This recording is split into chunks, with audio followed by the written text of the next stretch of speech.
Every second counts.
מודה אני לפניך, מלך חי וקיים, שהחזרת בי נשמתי, בחמלה רבה אמונתך.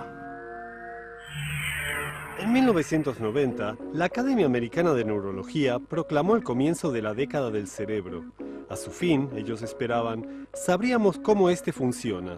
Hoy, décadas más tarde, es evidente que dicho objetivo era demasiado pretencioso. Hasta el día de hoy, se ignora más de lo que se sabe acerca de la investigación cerebral. Cuanto más descubrimos, comprendemos aún más cuán misterioso es el cerebro. Los intentos de comprender cómo funciona, pese a ser un legítimo objetivo, traen a colación las palabras de nuestros antiguos sabios acerca de los incesantes intentos del ser humano de comprender el razonamiento de su creador, cuando decían, si le comprendiera, sería él. El cerebro. El cerebro está formado por un acartonado material esponjoso grisáceo y blanco y pesa 1,4 kg. El cerebro, debido a su función central en el cuerpo, consume el 20% del oxígeno que ingresa al cuerpo. Si durante 10 segundos el cerebro de una persona dejara de recibir oxígeno, perdería su conciencia y al cabo de 4 minutos el daño podría llegar a ser permanente o peor aún. Si hay una lesión en la zona motórica, que es lo más corriente, se paraliza la mitad del cuerpo. Por lo general, la mitad opuesta al lugar de esta, o sea, si la lesión es en el lado izquierdo, en la zona motórica, en el hemisferio frontal posterior, la persona no podrá mover la mitad derecha de su cuerpo. 1.350 litros de sangre llegan diariamente al cerebro y lo alimentan a través de millones de vasos sanguíneos. El funcionamiento del cerebro está basado en fenómenos quimoeléctricos. La mayor parte de las funciones de pensamiento lógico, estudio y funcionamiento de los sistemas corporales ocurre de modo invisible y a altísimas velocidades de milisegundos. El cerebro no deja de funcionar ni un solo momento. Millones de detalles informativos llegan a él a cada momento y éste se examina a sí mismo cada décima de segundo. Él recibe, elabora y almacena información, después toma decisiones, fija objetivos, promueve actividades y se adapta a los cambios. Produce y disfruta. Guarda y recuerda. Todo lo hace naturalmente y a la velocidad de una supercomputadora. Incluso la computadora más avanzada del mundo es aún considerada como una versión antigua y escuálida comparada con el funcionamiento del cerebro humano, incluso el más simple de ellos. Aún durante las horas de sueño, el cerebro no deja de funcionar. En realidad, mientras dormimos, el cerebro es mucho más activo que ahora, mientras ustedes ven esta película. Una de las tantas maravillas que produce la mente ocurre mientras dormimos, los sueños. Durante el sueño, nosotros no sabemos que no estamos en la realidad, sino soñando, y para evitar que cometamos errores peligrosos, la mente paraliza el funcionamiento de los músculos y así nos defiende. Por medio de pensamientos, sueños, imaginación, recuerdos y otras funciones de procesamiento y análisis de datos y de los 5 sentidos, el cerebro es el centro del control del cuerpo y del alma. En el sistema límbico del cerebro se almacenan las sensaciones y por medio de determinadas hormonas nos otorgan las percepciones que experimentamos en los sentimientos. Junto con la corteza cerebral, o pequeño cerebro posterior, El ser humano puede aprender nuevas cosas, practicarlas, analizar situaciones y reaccionar. La información llega al cerebro mediante 100.000 millones de células nerviosas llamadas neuronas. Ellas recogen información de las diferentes células nerviosas y deciden qué enviar a continuación y a dónde. Estos miles de millones de células microscópicas permiten a las personas pensar, sentir, desear, recordar, reaccionar y transmitir la información a todos los órganos del cuerpo a una altísima velocidad. Para mover incluso el dedo pequeño, el cerebro debe realizar las siguientes actividades: decidir, planear la actividad, recordar la decisión, poner en funcionamiento los músculos necesarios para realizar la actividad y al mismo tiempo neutralizar el funcionamiento de los músculos no requeridos para llevar a cabo dicha actividad, controlar la actividad, clasificarla y recordarla para las próximas veces. Todo esto ocurre en nuestro cerebro sin que lo sintamos y así nos deja el cerebro tiempo libre para el resto de nuestras necesidades. Todo lo que aprendemos a lo largo de nuestras vidas, o sea, si toco algo caliente, no solo toco y siento que está caliente, sino también alejo la mano. Esa es la fase motórica. O sea, el cuerpo siente, envía al cerebro todo tipo de información que hay alrededor, dónde están las manos, qué están tocando, cuál es la temperatura, el grado de dolor y sensación, y el cuerpo reacciona adecuadamente. Otro dato que diferencia al cerebro del resto de los órganos del cuerpo es el hecho de que las células cerebrales no se renuevan, contrariamente al resto de las células del cuerpo que se renuevan muchas veces a lo largo de nuestras vidas. Sería inútil pensar qué ocurriría si también se renovaran las células cerebrales. No hace falta responder. Es muy probable que ni siquiera recordaríamos esta pregunta.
Para no acostumbrarse a los indescriptibles milagros que ocurren en las personas cada mañana desde el momento en que abren los ojos, nuestros antiguos sabios corrigieron las plegarias del amanecer.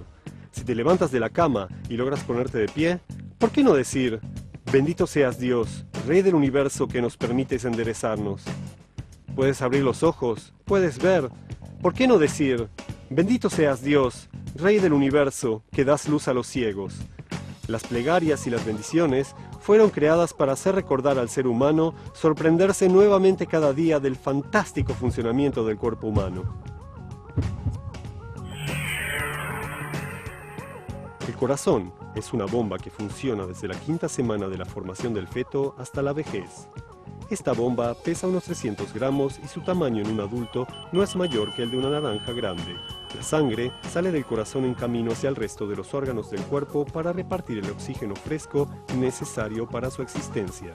Después que la sangre cumplió su función y vació su carga de oxígeno, regresa al corazón y de allí sale a refrescarse y renovarse en los pulmones y vuelve al cuerpo. A lo largo de nuestras vidas, circulan de esta manera unos 300 millones de litros de sangre con la ayuda de esta bomba. Como en toda bomba, los sistemas de funcionamiento de la bomba del corazón deben recibir un continuo mantenimiento. Los mecánicos responsables del mantenimiento del corazón son las arterias que se encuentran en la parte exterior, las arterias coronarias. ¿Qué ocurrió, Abby? Se abrió la bomba de gasolina. ¿Esa es una bomba de gasolina? Sí. ¿Cuál es su función? Ella bombea gasolina del tanque al motor para que éste pueda funcionar. ¿A veces se estropea? Por supuesto, como cualquier otra parte de cualquier aparato eléctrico. En algún momento se desgasta y se deteriora. ¿Qué ocurre cuando se estropea la bomba? Hay disfunciones en el motor, hasta que llega un momento en el que éste se apaga. ¿Cada cuánto tiempo se arruina una bomba como esta? Una bomba como esta puede durar de 1 a 10 años. Ese es su rango de duración. ¿Una bomba como esta puede autorreproducirse? De ninguna manera. ¿Conoces alguna bomba que no se deteriora? No hay tal cosa. Todo aparato que funciona se estropea en algún momento. ¿Cuánta gasolina aspira esta bomba hasta que se arruina? Unos 10.000 litros. Abby asegura que no existe una bomba que no se deteriore, pero nosotros conocemos una. El corazón es una bomba compuesta por un músculo tonto. El músculo cardíaco se contrae una vez por segundo aproximadamente. Él transfiere la sangre que llena el corazón a través de sus válvulas y arterias. Las válvulas permiten a la sangre circular en una sola dirección. Estas están compuestas de una capa angosta como muselina, pero son más resistentes que un eje de acero. Traten de pensar qué le ocurriría a una puerta que se abre y se cierra unas 4000 veces en una hora. La pregunta es, ¿quién da al corazón la orden de contraerse? El corazón es operado por un sistema eléctrico cuyo centro se encuentra entre las aurículas y los ventrículos y funciona de forma totalmente autónoma. En el centro de control se encuentra el piloto automático que presiona el botón eléctrico, del cual salen fibras que conducen el pulso eléctrico al músculo cardíaco. De este modo producen una contracción coordinada. Durante la contracción cardíaca se contraen primeramente los conductos que empujan la sangre hacia las cavidades y unas milésimas de segundo después se contraen las cavidades que transfieren la sangre a todo el cuerpo. Esta actividad eléctrica fue descubierta recién en 1912 y es denominada EKG. Por medio de ella se puede observar la actividad eléctrica del corazón e intentar comprenderla. El correcto funcionamiento del corazón depende de la circulación de sangre rica en oxígeno desde los pulmones hasta el mismo músculo cardíaco y hacia las arterias coronarias. Una disrupción en el abastecimiento de oxígeno causará graves daños al corazón. Por ejemplo, si se interrumpiera la respiración a causa de la obstrucción de algún objeto en las vías respiratorias superiores y esto no fuera tratado de inmediato, el oxígeno no penetrará en los pulmones, los gases no circularán y el corazón continuará funcionando. Pero el cerebro recibirá sangre exenta de oxígeno y no podrá seguir funcionando. El paciente quedará inconsciente y el corazón, cuyas reservas de oxígeno se acabarán, no podrá contraerse ni transferir sangre cargada de oxígeno al corazón y al cerebro. 4 minutos sin oxígeno causarán la muerte cerebral.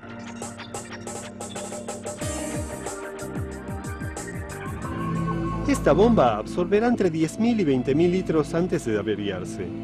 Nuestro corazón absorbe esa cantidad en solo 2 días. Según esta cuenta, tendríamos que reemplazar al corazón de este bebé 2 días después de su nacimiento. No hay duda que esta bomba es compleja, pero no olviden que algunos piensan que se produjo por sí misma y por pura casualidad. Nuestros antiguos sabios precisaron que la plegaria es un trabajo del corazón. En el antiguo templo, el lugar del corazón se encontraba en el altar del incienso, entre el gran santuario y la explanada externa. Este altar nos enseña que nuestras acciones deben tener un propósito, y el propósito más adecuado de las acciones del ser humano es satisfacer a su Creador.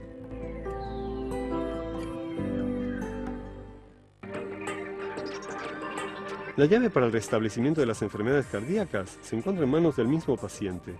Él debe comer bien, no comer grasas, comer más frutas y verduras, comer menos comida elaborada, no fumar, alejarse de ambientes de fumadores, realizar una ordenada actividad deportiva, chequear con el médico los niveles de presión sanguínea y colesterol, y de este modo se evitará la gran mayoría de las enfermedades cardíacas y se prolongará la vida del enfermo del corazón.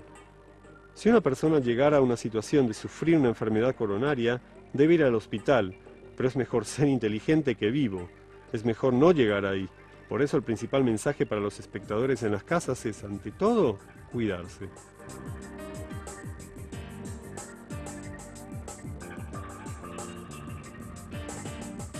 El corazón simboliza también la libertad de elección del ser humano, su capacidad de diferenciar y elegir entre bien y mal. Asimismo, representa también la caja de sentimientos del ser humano, la envidia, el amor, el deseo, todos los sentimientos que el ser humano capta y almacena a lo largo de su vida, y de hecho, instala dentro de su corazón. Cuando el rabino Yohanan ben Zakkai preguntó a sus alumnos a través de qué camino recto debe pasar una persona, el rabino Eliezer dijo: el de un buen corazón. Incluso si todo el cuerpo se encuentra en buen estado y todos los órganos funcionan correctamente, si el corazón no funciona, los demás órganos no tienen valor alguno.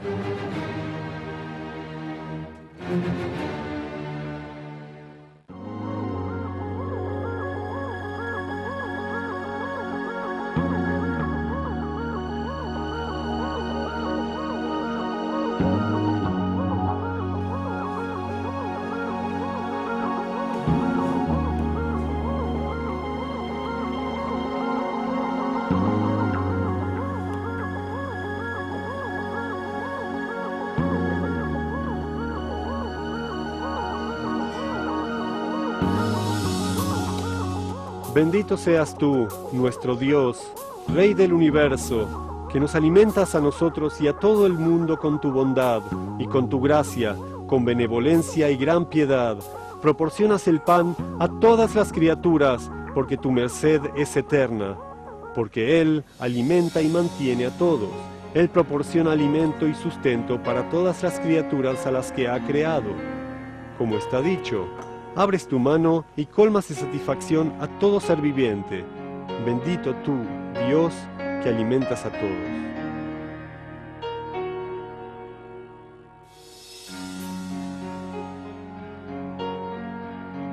El aparato digestivo de los animales está adaptado al tipo de alimentos que consume cada animal.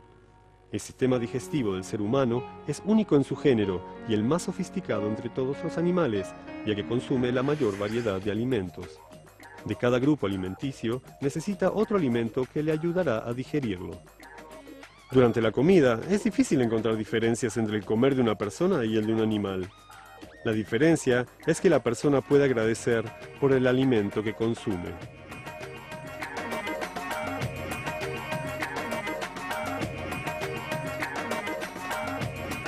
El alimento no causa enfermedad. Hay personas que tienen sensibilidad a cierto tipo de alimentos.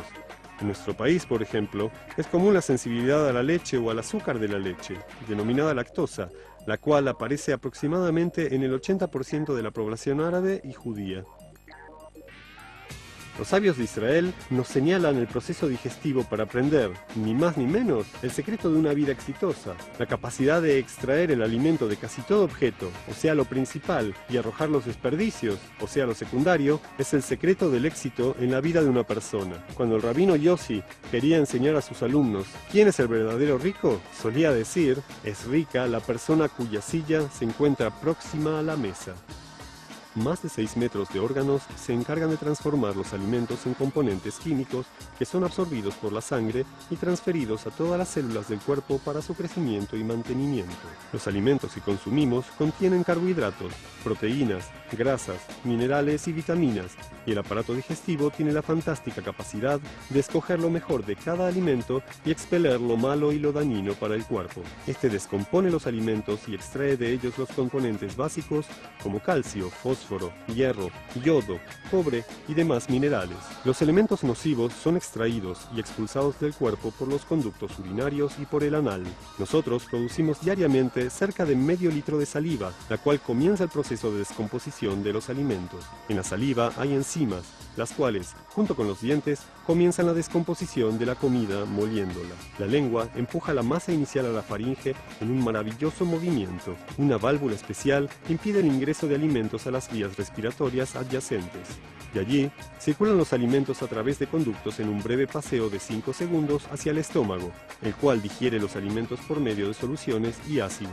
Estos descomponen el alimento y lo convierten en líquido, de modo que pueda circular por la sangre. Rabbi Yossi nos quiere enseñar que observando el proceso digestivo podemos descubrir el secreto del éxito en la vida. Si una persona es capaz de extraer de todo proceso, evento o situación en la que se ve envuelto lo principal, o sea el alimento, y deshacerse de lo innecesario, o sea de los desperdicios, se enriquecerá. El tamaño del estómago es semejante al de una naranja grande y puede agrandarse hasta 20 veces al cabo de un gran banquete. Durante varias horas, los ácidos estomacales que llegan de las paredes laterales descomponen el alimento, y la gran pregunta, ¿por qué estos potentes ácidos no descomponen también al mismísimo estómago, el cual está compuesto, como los alimentos, de proteínas? Es un misterio que los científicos no han logrado descifrar aún. Del estómago, los alimentos transformados en proteínas continúan su descomposición en el intestino delgado, el cual los procesa nuevamente con mayor delicadeza hasta que salen al hígado y de allí al sistema circulatorio sanguíneo para darnos vida. El hígado es el órgano interno más grande del cuerpo y realiza más de 500 funciones diferentes. Lleva a cabo operaciones químicas sumamente complejas. Es imposible imaginar alguna máquina que realice tantas operaciones diferentes al mismo tiempo. Los intestinos grueso y delgado, con la ayuda de microbios benignos, descomponen y empujan los desperdicios del alimento hacia afuera. Si los desperdicios no salieran afuera, la persona moriría en contados días por intoxicación. Los desperdicios pasan por un largo camino de varios metros a través del sinuoso intestino. Los componentes alimenticios circulan en contra de la fuerza de gravedad planetaria. El sistema muscular espera instrucciones del cerebro para liberar los restos almacenados en el sistema hacia el exterior. Todo esto ocurre de un modo maravilloso, casi sin que el hombre se dé cuenta qué ocurre en su interior.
Los ojos. El sistema ocular es uno de los más maravillosos y complejos de la creación. La velocidad de un guiño es mayor que la del sonido, y la actividad visual es más eficaz que la máquina fotográfica más compleja. Los ojos están situados en el mejor lugar, en el extremo superior del cuerpo, para que podamos ver hacia las distancias. En milésimas de segundos, los ojos ven, rastrean, analizan y transfieren imágenes al cerebro. El secreto de la vista se centra en componentes oculares sumamente delicados. La luz penetra el primer filtro, la córnea transparente, y prosigue hacia la pupila negra, que aspira y absorbe la luz. El iris es un fantástico dispositivo y funciona como el diafragma de una cámara, que abre y cierra la pupila acorde a la cantidad de luz absorbida. De allí, la luz llega al eje del ojo, la retina, situada detrás del ojo, la cual es una membrana delgada como un huevo extendida en millones de células. Dichas células transforman, a través de procesos químicos, a los rayos de luz en diminutas señales eléctricas. En la retina hay 137 millones de complejas células oculares. La mayoría de estas se ocupa de la potencia de la luz y el análisis de la profundidad del campo visual y el resto de los colores. La información obtenida es transferida al cerebro por células nerviosas. Este procesa a una altísima velocidad el material de los ojos, que suministran dos ángulos fotográficos diferentes al mismo tiempo. Con la ayuda de información previa y de la memoria, se construye la vista del ser humano. Si filmáramos todo lo que una persona ve en un día, obtendríamos una película de 19 kilómetros de longitud. Los ojos. A simple vista, dos grandes círculos gelatinosos. Sin embargo, son un mundo en sí mismos. En lenguaje sagrado, el órgano visual se llama Ain, o manantial, ya que es el manantial del alma. En realidad, el ojo no ve, solo absorbe ondas luminosas y las transmite al cerebro. Por otro lado, la información eléctrica que circula desde el ojo hacia el cerebro tiene una importancia capital en la conformación de nuestra conciencia. En otras palabras, los ojos determinarán nuestro enfoque de la realidad.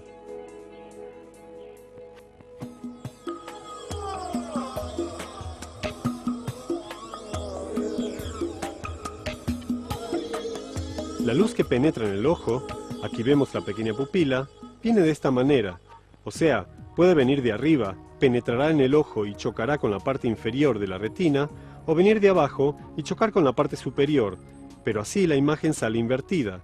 Lo que viene de abajo choca con la parte superior y lo que viene de arriba choca con la inferior.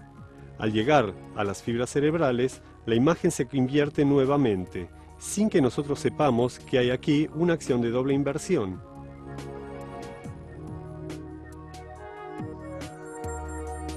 El ojo humano ve en condiciones visuales diferentes, incluso dificultosas.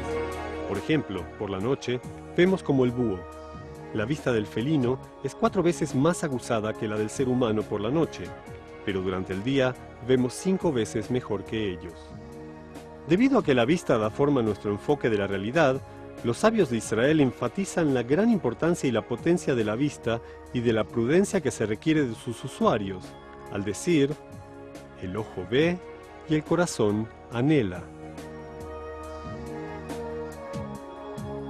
La órbita del ojo tiene que coincidir en tamaño y forma con el ángulo de enfoque de los lentes del ojo para que el objeto se refleje claramente en la retina. El lente tiene que estar forrado por una caja elástica ligada al músculo que lo opera. Él direcciona el enfoque del ojo acorde a la distancia del objeto enfrente. En cada órbita hay 6 músculos, los cuales mueven el globo ocular en diferentes direcciones en un ángulo mayor de 180 grados. El cerebro controla dichos músculos para que haya coordinación entre los movimientos conjuntos de los ojos. Todo lo que hemos dicho es parte de los requerimientos para la existencia de nuestro complejo sistema ocular. Sin embargo, aún se nos hace natural enhebrar un hilo en una aguja o ver un cazabombardero volando en el cielo.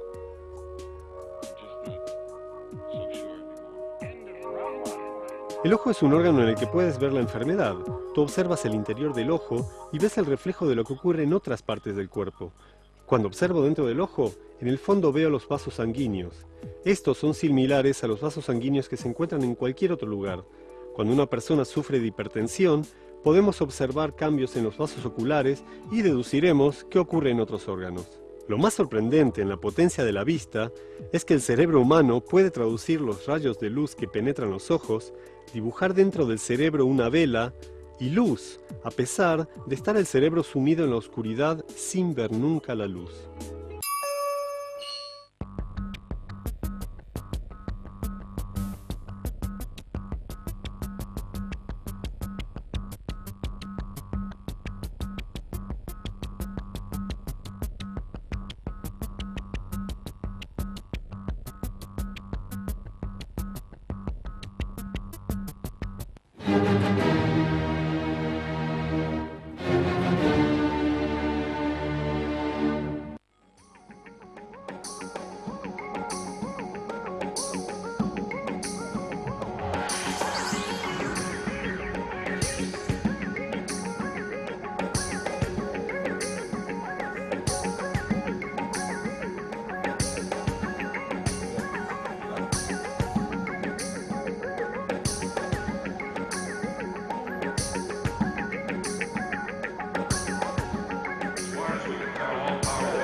El oído.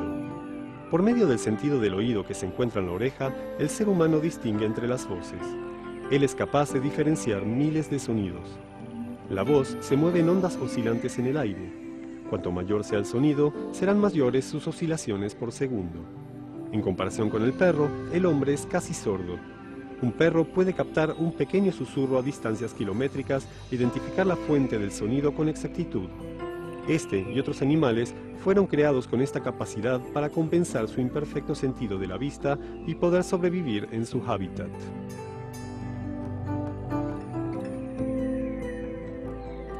La mayoría de los seres humanos se comunican en frecuencias de entre 500 y 2000 Hz. Algunos llegan a frecuencias de entre 2500 y 4000 Hz, las cuales no son frecuencias comunicativas entre seres humanos. La voz humana llega hasta los 2000 Hz. En aparatos electrónicos puedes oír hasta 8000 Hz, pero nunca puedes oír 20.000, 40.000 o 80.000 Hz como otros animales. La oreja está compuesta de tres partes. La parte exterior se llama oído externo y su función es atraer las diferentes ondas sonoras que circulan en el aire. El análisis del sonido es realizado por el oído medio y en el interior. En el oído medio se encuentra el tímpano. Este es una membrana delgada cuyo espesor es de 1/10 de milímetro y su radio de 11 milímetros. Él capta los sonidos por medio de sus sacudidas. Tres huesos pequeños están ligados a la membrana, llamados martillo, yunque y estribo.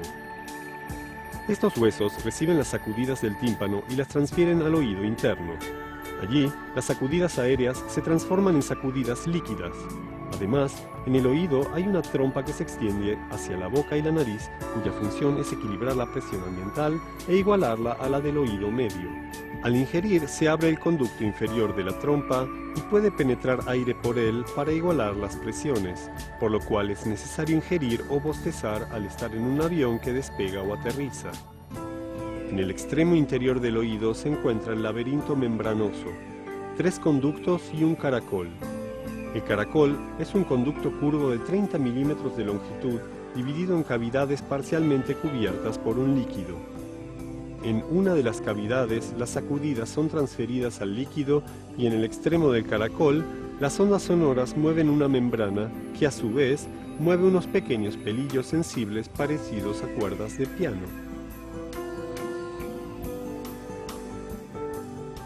Se estima que a los pocos meses ya se captan impulsos acústicos y el cerebro reacciona a ellos. Desde el punto de vista evolutivo, dichos impulsos provocan el desarrollo de diferentes órganos en el cerebro, por lo cual se puede deducir la teoría y llevarla a cabo de que conviene hacer oír determinados sonidos al feto en el vientre de su madre. Es increíble cuán complejo es nuestro sistema auditivo. Incluso si una pequeña parte deja de funcionar, dejaremos de oír. ¿Nos hemos preguntado alguna vez cómo se transfieren las ondas sonoras al oído?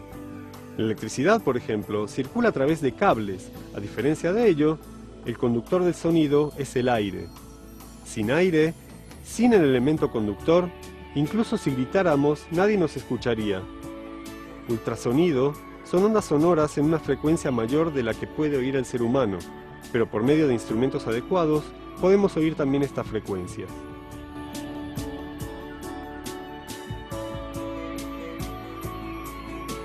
En el oído y en la porción del cerebro encargada de él, hay un sistema de clasificación de sonidos. Algunos son aumentados y otros disminuidos acorde a la necesidad. Cuando una persona habla y hay voces de fondo que molestan, el oído y el cerebro hacen rápidamente lo necesario para concentrarse en lo que se dice y neutralizar los sonidos menos importantes. Afortunadamente, el oído no puede captar sonidos demasiado altos o demasiado bajos. Imagínense qué ocurriría si pudiéramos oír los latidos del corazón de todas las personas alrededor nuestro en un avión, o si pudiéramos oír los crujidos de los huesos, la actividad muscular o el sistema digestivo de las personas que comen a nuestro lado. No cabe duda que gradualmente perderíamos nuestra cordura. Afortunadamente, el oído está constituido de tal manera que puede captar los sonidos necesarios para nuestra existencia por un lado y neutralizar aquellos que no lo son. ¿No es esto un milagro?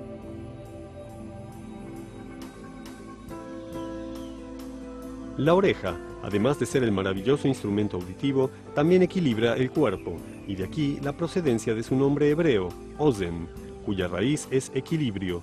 3 conductos llenos de líquido en cada oído funcionan como un sofisticado nivelador y nos ayudan a mantener la estabilidad y el equilibrio.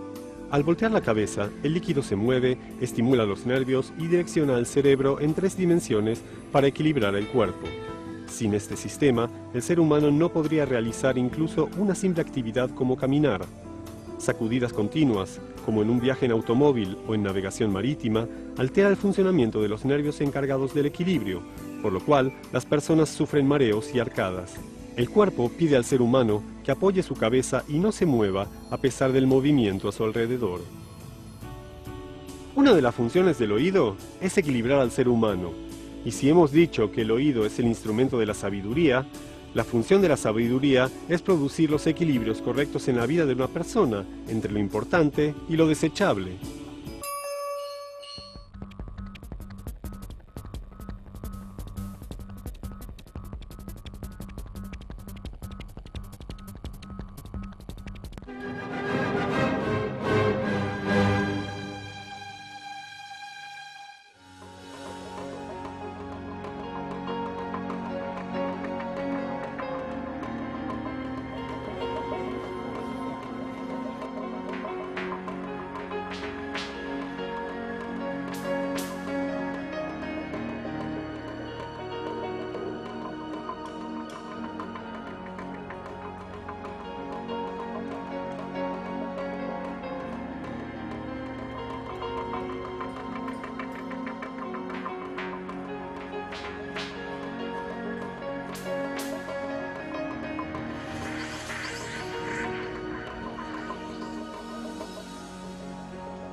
La boca.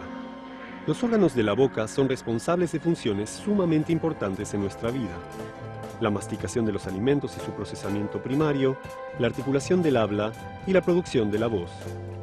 Al masticar, la lengua, compuesta por numerosos músculos y una gran capacidad de movimiento, acaricia y desliza los alimentos para detectar si hay algún objeto peligroso para el cuerpo o cualquier elemento no digerible para expulsarlo del cuerpo anticipadamente. En la raíz de la lengua, en el lugar donde está ligada a la garganta, hay glándulas del tamaño de una aceituna. Estas son las glándulas linfáticas que dan protección ante infecciones y microbios invasivos en la zona bucal y la garganta.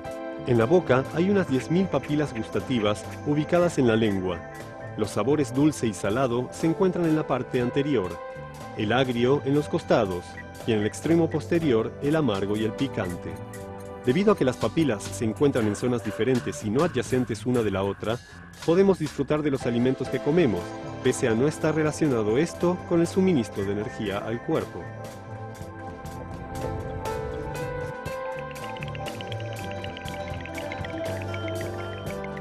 La boca tiene muchas funciones, pero es mayoritariamente conocida como el órgano donde comienza la digestión. Esto es cierto tanto en el ser humano como en los animales. La gran diferencia entre el ser humano y los animales es que mientras que el animal utiliza su boca solo para comer, el ser humano puede utilizarla también para agradecer por los alimentos que consume.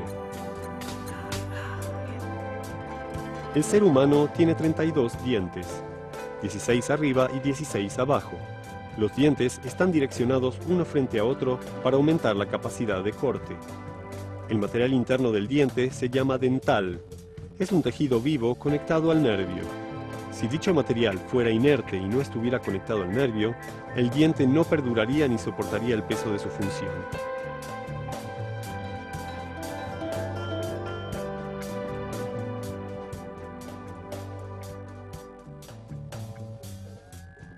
Hay 3 alineamientos dentales. El primero son los dientes de leche, que comienzan a conformarse incluso cuando el feto se encuentra en el vientre de su madre.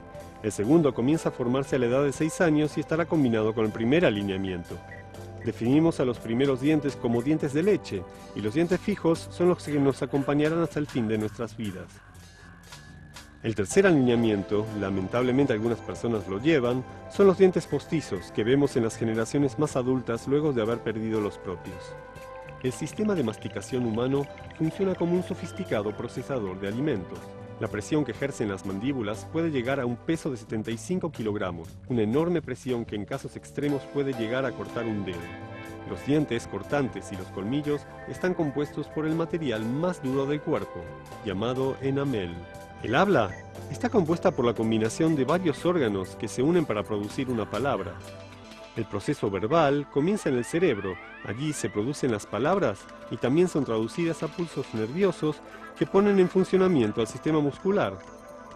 El origen de la voz es el aire, que sale de los pulmones a través de los conductos respiratorios hacia afuera. En su camino hace vibrar las cuerdas vocales. Esta vibración produce la voz que nosotros conocemos. Para pronunciar una palabra activamos numerosos sistemas. El cerebro, unos 60 músculos, la boca, la garganta y las fosas nasales. Antes de accionar todos estos sofisticados sistemas, convendría pensar si vale la pena pronunciar las palabras que estamos por decir, o en breve, al acabarse la inteligencia, mejor callar.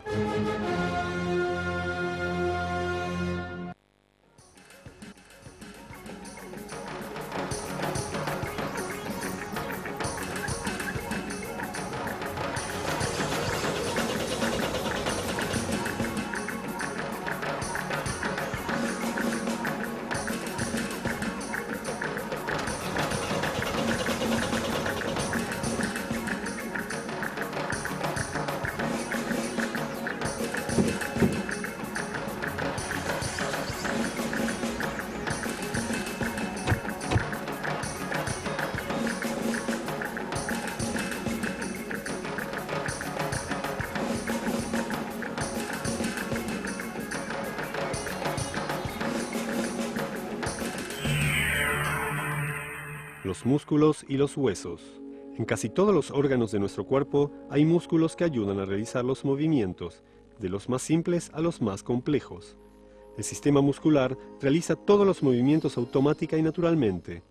El músculo, la base de todo movimiento, no es sólido en absoluto. Su consistencia es cuasi líquida y una señal expedida por el cerebro lo torna firme en caso de ser necesario. Al caminar, el ser humano activa unos 200 músculos diferentes. Los músculos de la espalda y los abdominales nos impiden caer hacia adelante o hacia atrás. Cada uno de los músculos voluntarios, como los de las piernas y las manos, y cada uno de los involuntarios, como los del corazón y el estómago, están compuestos por un sinnúmero de fibras denominadas miofibras. Estas son células de una composición sumamente compleja, capaces de ser tensados en reacción a un estímulo nervioso. Cada célula contiene una placa motriz que es el ligamento entre el nervio y el hueso, la cual provee la información necesaria. Sin coordinación entre los jugadores, el equipo no podrá ganar. Exactamente de esta manera funcionan los músculos.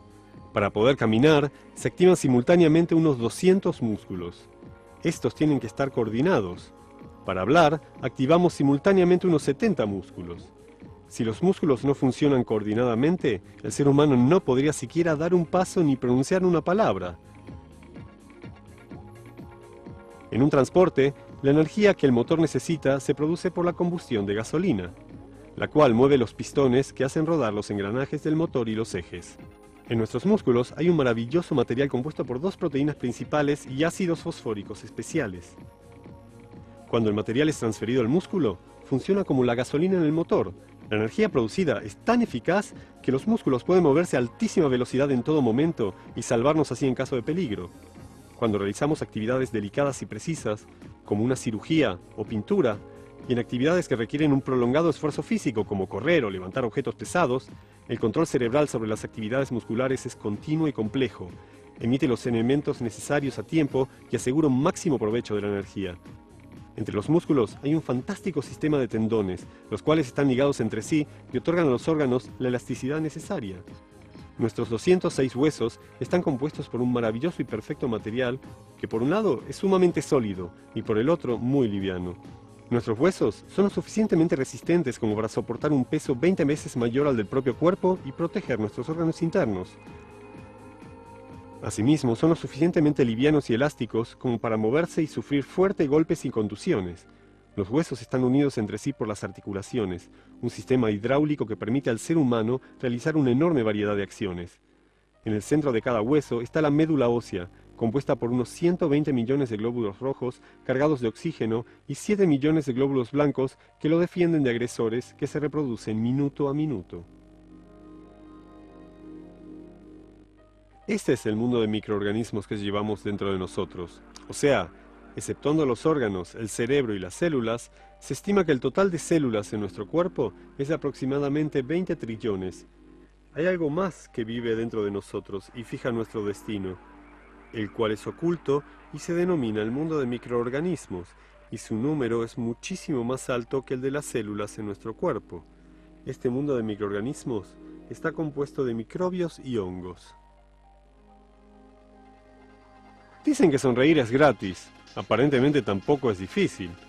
Para fruncir el ceño, activamos simultáneamente 43 músculos, pero para sonreír, solamente 17.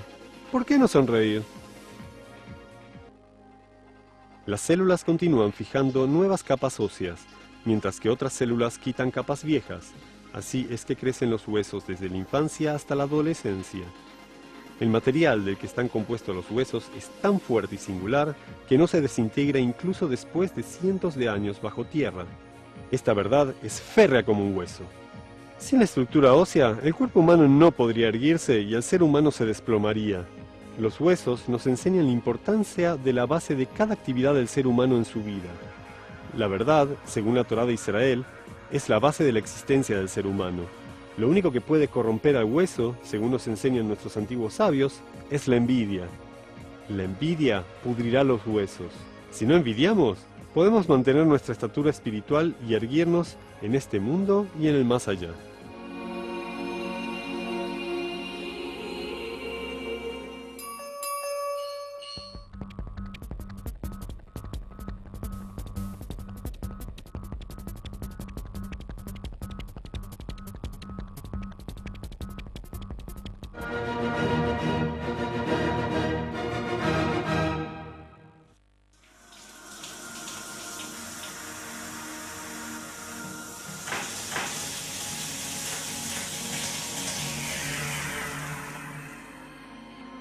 La piel.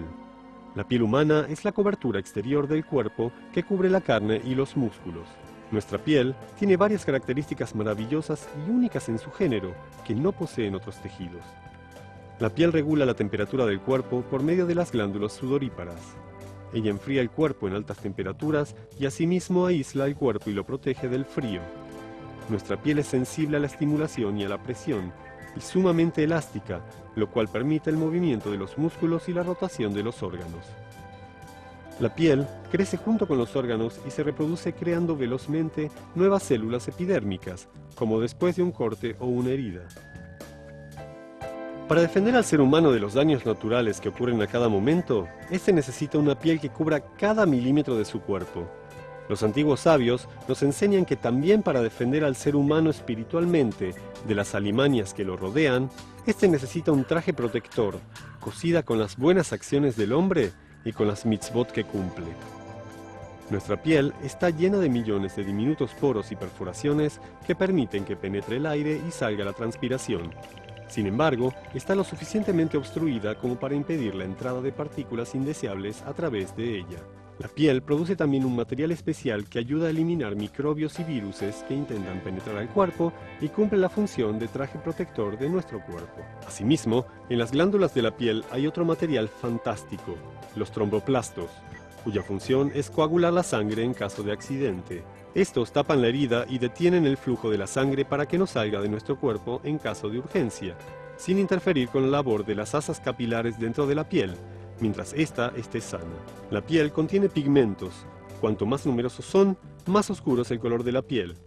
Los pigmentos protegen a la piel de los daños de los rayos solares. Otro maravilloso y conocido suceso relacionado con la piel son las huellas dactilares del ser humano.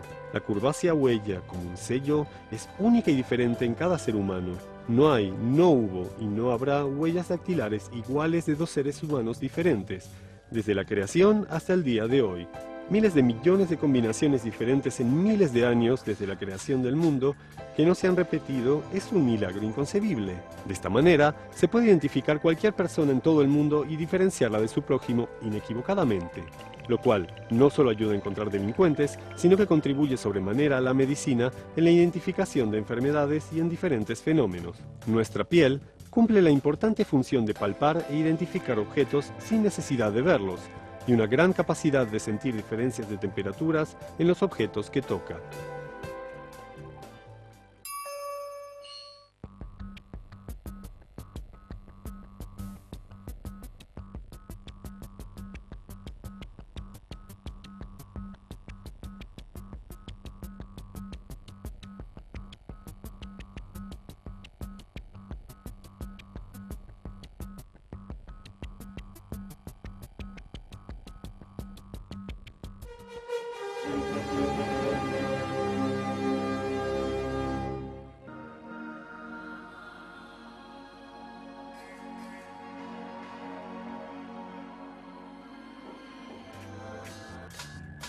El olfato es como nuestro explorador secreto que se envía a investigar si está limpio o apestoso el lugar al que debemos entrar.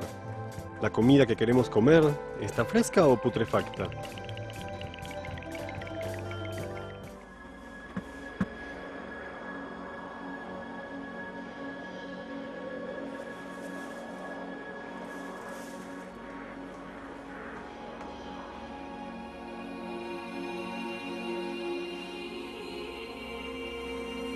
El olfato es también un sentido espiritual.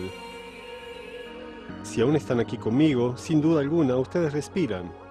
Aspirar, una acción tan simple. Los pulmones aspiran oxígeno fresco del aire hacia el aparato circulatorio y expulsan del ciclo sanguíneo el anhídrido carbónico. Una acción tan simple que continúa toda la vida, todo el tiempo, aun cuando nos quedamos perplejos. Conviene recordar que hay personas para las cuales una aspiración es tan difícil como subir al Everest.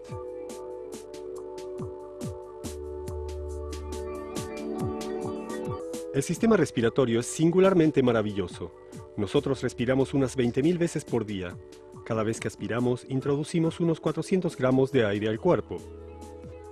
Los pulmones se llenan de aire para alimentar a la sangre de oxígeno, vital para nuestra existencia.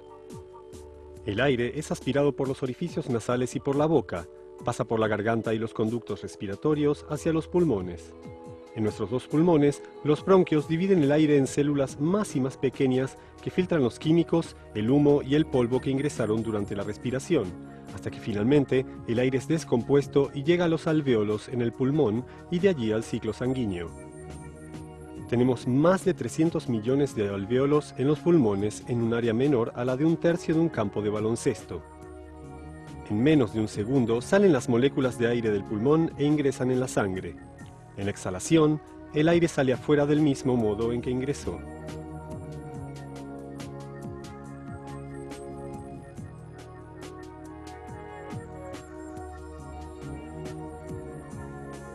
Las vías respiratorias deben mantenerse, como todos los demás conductos en el cuerpo, abiertas todo el tiempo, porque cualquier obstrucción, incluso leve, o por supuesto de otros conductos en el cuerpo, puede tener consecuencias dramáticas e inmediatas. Nuestra nariz distingue unos 10.000 aromas diferentes. Estos pueden tranquilizar o advertir y causar diferentes sensaciones en el cuerpo. Nuestro desarrollado sentido del olfato analiza, a través de unas 10 millones de células situadas en la nariz, ligadas a un diminuto vello y a células nerviosas, los diferentes tipos de sustancias químicas, los traduce al cerebro por intermedio de sensores de alta sensibilidad y reacciona de acuerdo a una memoria de aromas existente en él. Uno de los factores de peligro, o de hecho el mayor factor de peligro, el más significativo no solo para el cáncer de pulmón, sino para todas las enfermedades pulmonares, es el cigarrillo, tanto activa como pasivamente, por lo cual yo solo puedo recomendar enérgicamente dejar de fumar por completo, y quien no haya comenzado a fumar, por supuesto, que no lo haga.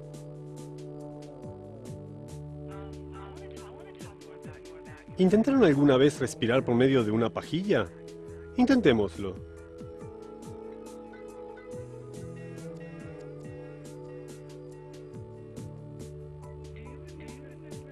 Es difícil, ¿cierto? Bien, hay personas que respiran así a lo largo de sus vidas. ¿Nos liberamos? Quizá podemos agradecer ahora un poco más al Todopoderoso por nuestra respiración. Aspiren profundamente junto conmigo y repitan conmigo: gracias a Dios que respiro.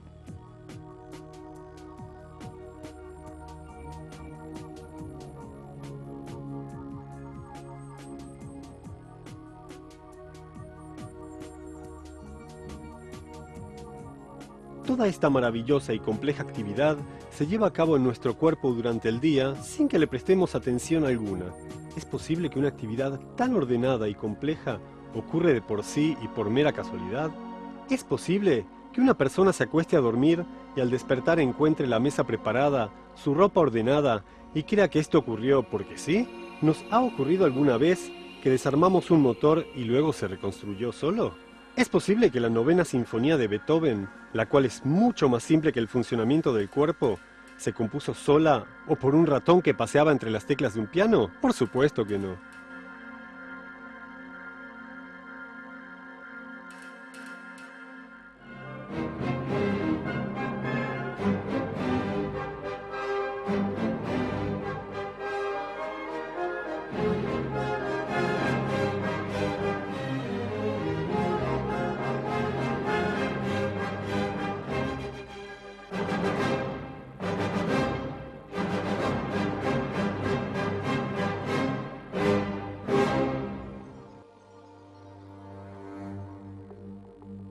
Ahora intentemos imaginar un bebé que nace con sabiduría. ¿Cómo creen que encararía la inmensa sofisticación que acontece dentro del cuerpo humano? Yo creo que la mejor manera de encarar tal sofisticación es simplemente desmayarse. Cuando los astronautas aterrizaron en la Luna, el mundo se paralizó. Todo el mundo. Nosotros también.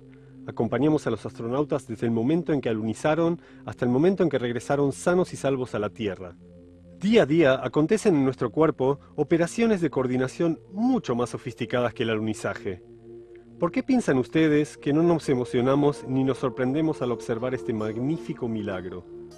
La respuesta es simple: nos acostumbramos.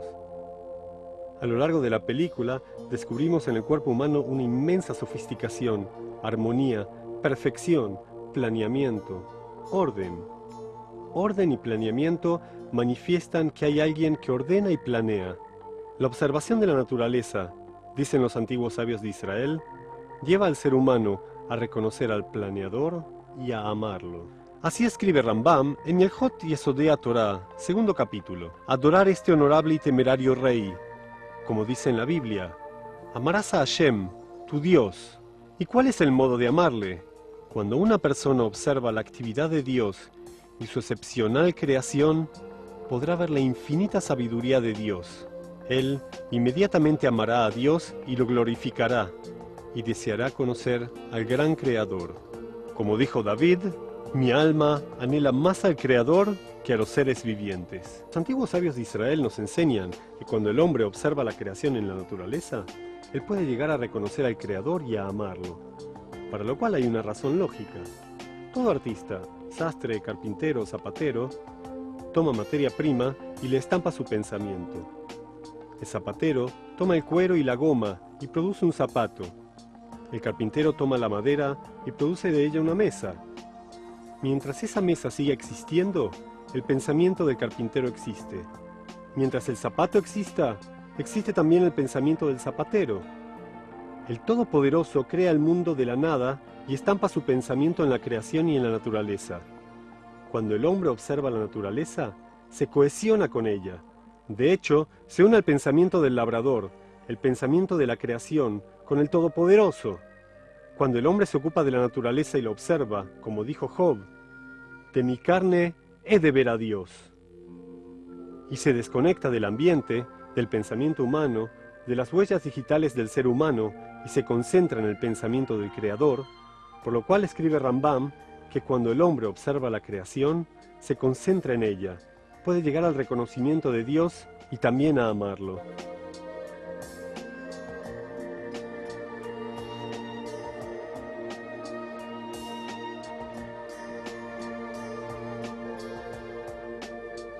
La fe es la sutil predilección de la delicadeza.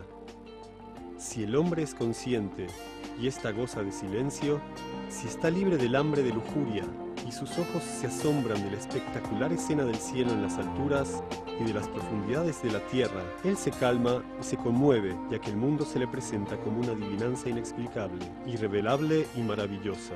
Esta adivinanza enrolla su corazón y su cerebro, y él parece desmayarse. No sustenta el espíritu de la vida, sino por su obsesión y el objetivo de su concentración, el enigma. Su alma desea encontrar las soluciones del enigma y elegirá sobreponerse a todos los obstáculos para conseguirlas. ¿Qué valor tiene la vida para él si esta vida placentera está oculta y no la puede ver? Su alma está confundida y apenada, añorando comprender su secreto y conocer su origen.